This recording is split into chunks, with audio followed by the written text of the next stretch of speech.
Assalamualaikum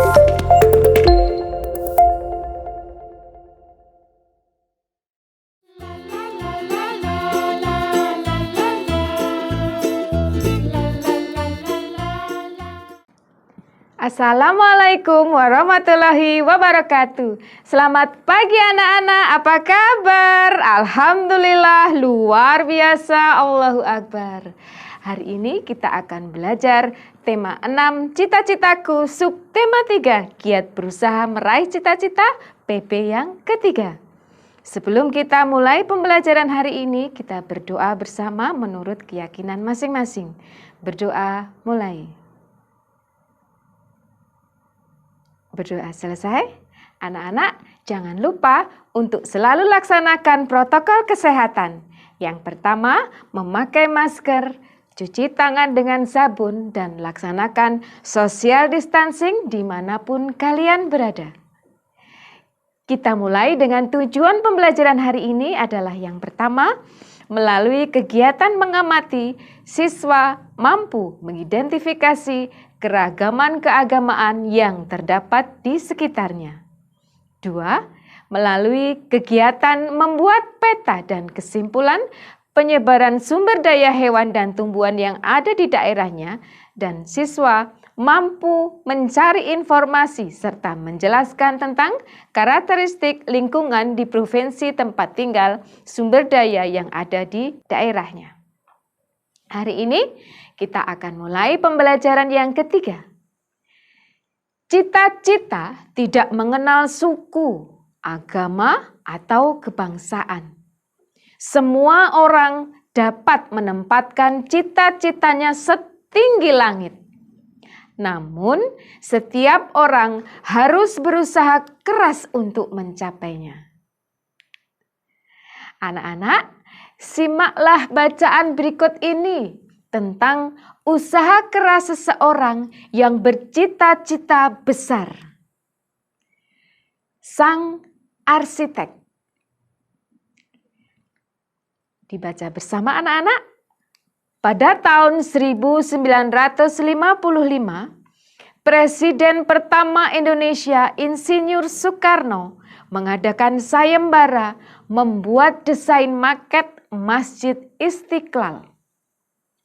Sebanyak 22 dari 30 arsitek lolos pada seleksi awal. Presiden Soekarno pun mengumumkan bahwa pemenangnya adalah seorang bernama Frederick Silaban. Siapakah dia? Frederick Silaban lahir di Bonandolok, Sumatera Utara, 16 Desember 1912. Ia adalah seorang lulusan Koningin Wilhelmina School, sebuah sekolah teknik di Jakarta. Meskipun bukan lulusan sekolah arsitektur, ia dapat memenangi sayembara tersebut. Dan semenjak itulah karya-karyanya banyak dikenal di seluruh Indonesia.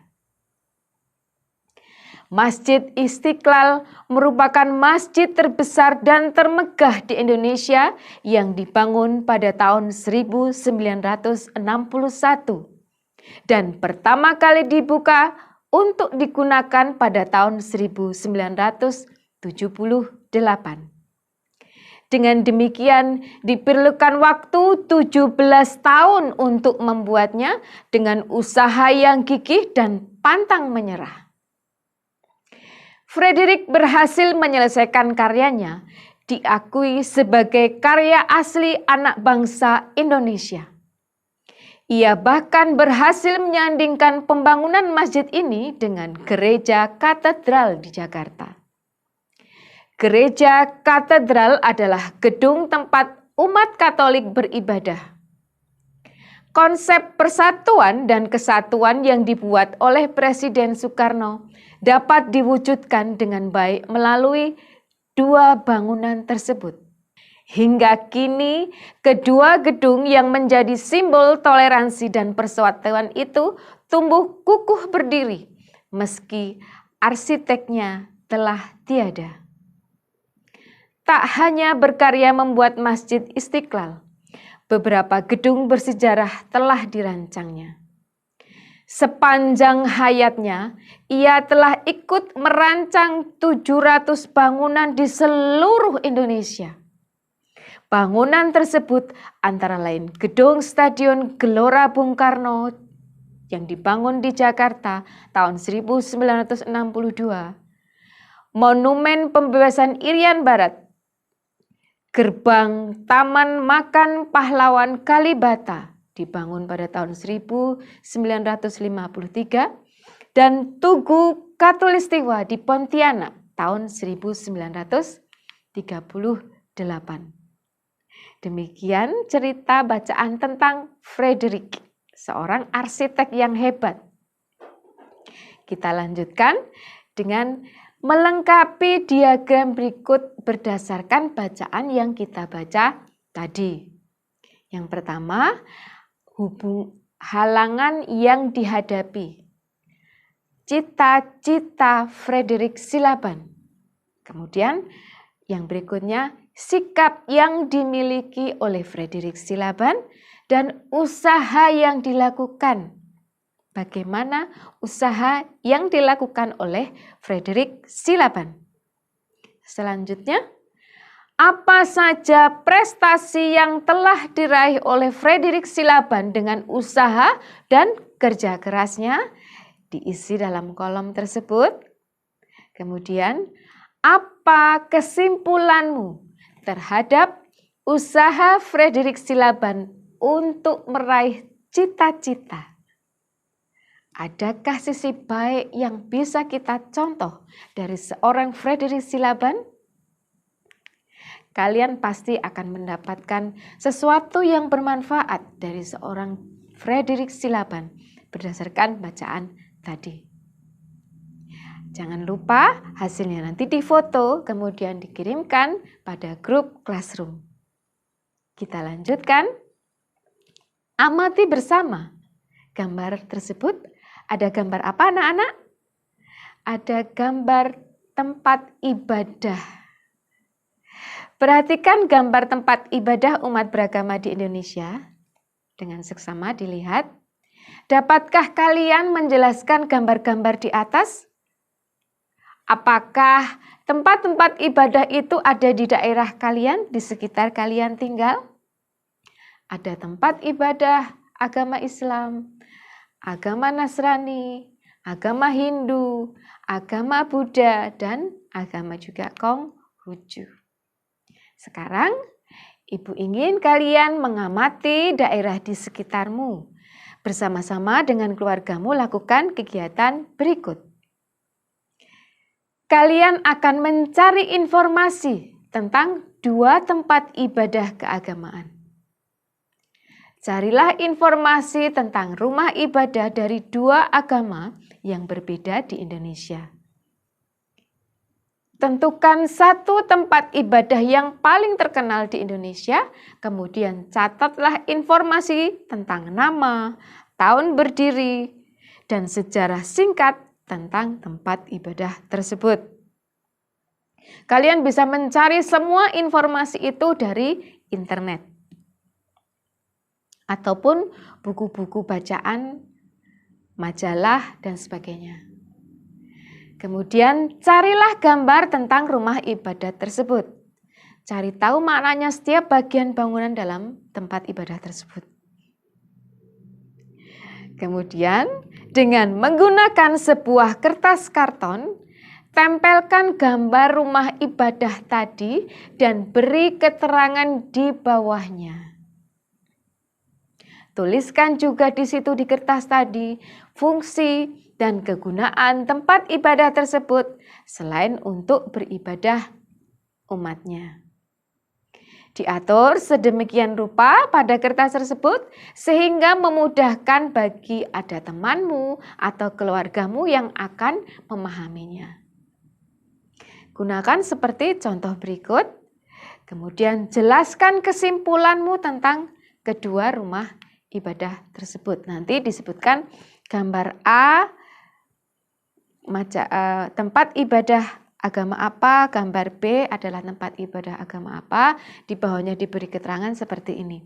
nama, tahun berdiri, tempat ibadah umat apa, sejarah singkatnya, kemudian kegunaannya untuk apa. Seperti contoh ya anak-anak, paham kan?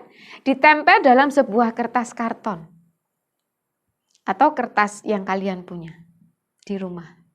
Kemudian hasilnya nanti difoto, dikirimkan kepada Bapak Ibu guru. Paham ya?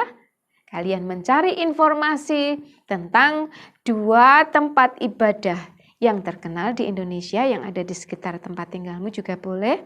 Kemudian cari tahu dan gambarnya ditempel, diberi keterangan seperti contoh tadi. Kita lanjutkan pembelajaran hari ini. Kita belajar tentang sumber daya alam hayati yang banyak terdapat di Indonesia. Lihatlah peta tentang sumber daya alam. Di sini adalah peta Indonesia. Peta di atas disebut peta tematik. Peta ini disebut peta tematik, yaitu peta yang berisi informasi khusus. Di sini peta penyebaran sumber daya alam berupa tumbuhan. Di atas menunjukkan bahwa daerah-daerah yang memiliki sumber daya tumbuhan untuk kehidupan hidup masyarakat Indonesia. Sumber daya alam tumbuhan diantaranya adalah tanaman pangan, tanaman industri, dan hutan. Di dalam buku kalian juga terdapat peta tersebut. Bisa dipahami, mungkin gambarnya akan lebih jelas. Kalau mungkin gambarnya belum jelas, bisa dilihat dicari dalam internet, mencari gambar yang lebih jelas. Tanaman pangan terdiri atas tanaman padi, palawija, sayuran, dan buah-buahan. Sedangkan tanaman industri berupa tanaman tebu, karet, kopi, teh, kelapa sawit, tembakau, dan kopra. Tanaman hutan diperlukan untuk mencegah banjir, tanah longsor, menyimpan cadangan air, serta perlindungan hewan. Ada peta berikut, di situ juga akan terlihat bagaimana hewan-hewan sumber daya alam berupa hewan terdiri atas hewan liar dan hewan ternak. Hewan liar tinggal di hutan dan taman-taman nasional untuk dilindungi dari kepunahan. Contohnya, hewan liar tersebut seperti harimau, kera, orang hutan, gajah, badak, banteng, dan anoa. Hewan ternak merupakan hewan yang dipelihara atau diternakkan untuk memenuhi kebutuhan manusia. Contohnya hewan ternak seperti ayam, itik, sapi, udang, dan domba. Tugas untuk kalian tentang peta sumber daya alam ini adalah kalian membuat peta penyebaran sumber daya hewan atau tumbuhan yang ada di daerah kalian. Mintalah peta buta di wilayah kabupaten daerah tempat tinggalmu. Kalau tempat tinggal kita adalah di Kabupaten Magelang, berarti kita akan mencari peta buta Kabupaten Magelang. Kemudian cari informasi dari berbagai sumber tentang daerah di wilayahmu yang menjadi penghasil sumber daya alam hewan atau tumbuhan. Contohnya seperti tadi, peta tentang sumber daya alam tumbuhan dan sumber daya alam hewan. Tandailah daerah itu dengan memberikan gambar yang mewakili hewan atau tumbuhan tertentu. Kalau di sekitar kita misalnya ada tumbuhan sayuran atau hewan yang diternak seperti sapi, kambing, dan sebagainya. Lakukan hal yang sama untuk penghasil tumbuhan dan hewan lainnya. Jelaskan manfaat setiap sumber yang kamu ketahui. Buatlah kesimpulan tentang sumber daya tumbuhan atau hewan apa saja yang paling banyak dihasilkan di daerah Kabupaten Magelang. Daerahmu karena daerah Kabupaten Magelang. Ini contoh peta buta Kabupaten Magelang. Nanti Bapak Ibu Guru minta kepada Bapak Ibu Guru untuk memberikan peta buta Kabupaten Magelang.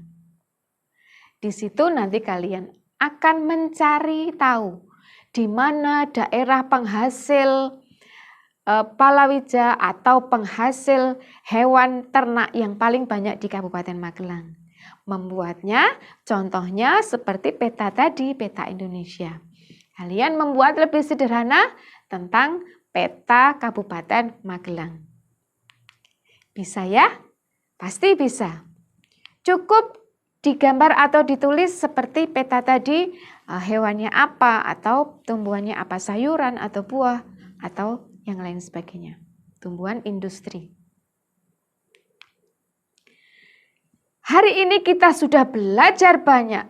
Yang pertama tadi, melalui kegiatan mengamati, kalian mampu mengidentifikasi keragaman agama yang ada di Indonesia. Kedua, dengan membuat peta dan membuat kesimpulan tentang penyebaran sumber daya alam hewan atau tumbuhan di daerah kalian. Baiklah, besok kita akan belajar tema 6 cita-citaku, subtema 3, giat berusaha meraih cita-cita pembelajaran yang keempat. Anak-anak, jangan lupa selalu berolahraga dan makan makanan yang bergizi. Selamat belajar, salam sehat dan tetap semangat. Ibu akhiri, wassalamualaikum warahmatullahi wabarakatuh. Sampai jumpa di pembelajaran berikutnya.